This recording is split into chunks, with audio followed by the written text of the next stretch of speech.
Screams and cheers from the crowds lining the Mall this lunchtime to welcome the Chinese president on the first day of his state visit to the UK. Thousands travelling far and wide to be here, waving flags and chanting, "We love China."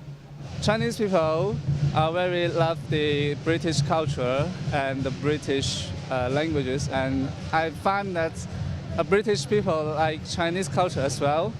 So we both have a long history, and so we always respect each other. So I think that's a good start point for our two countries. China, China, China! Out, out, out! China, China, China!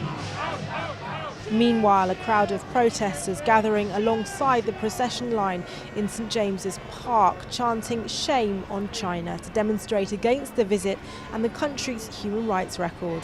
I think it's great that the Chinese community is out supporting this state visit. But what concerns me is that back home in China, if people were to go on the streets of Beijing or other cities demonstrating against something they didn't like that their government was doing, they would be arrested. And there is no freedom of speech, there is no freedom of assembly, and under this particular president, things are getting worse. We are really worried that this is just going to be put to one side and all of the conversation is going to be about trade, and that would be wrong. The Chinese government executes more people than every other country in the world. It's a government that has recently arrested 245 lawyers who have been fighting human rights cases. There is a lot that our Prime Minister should be talking about.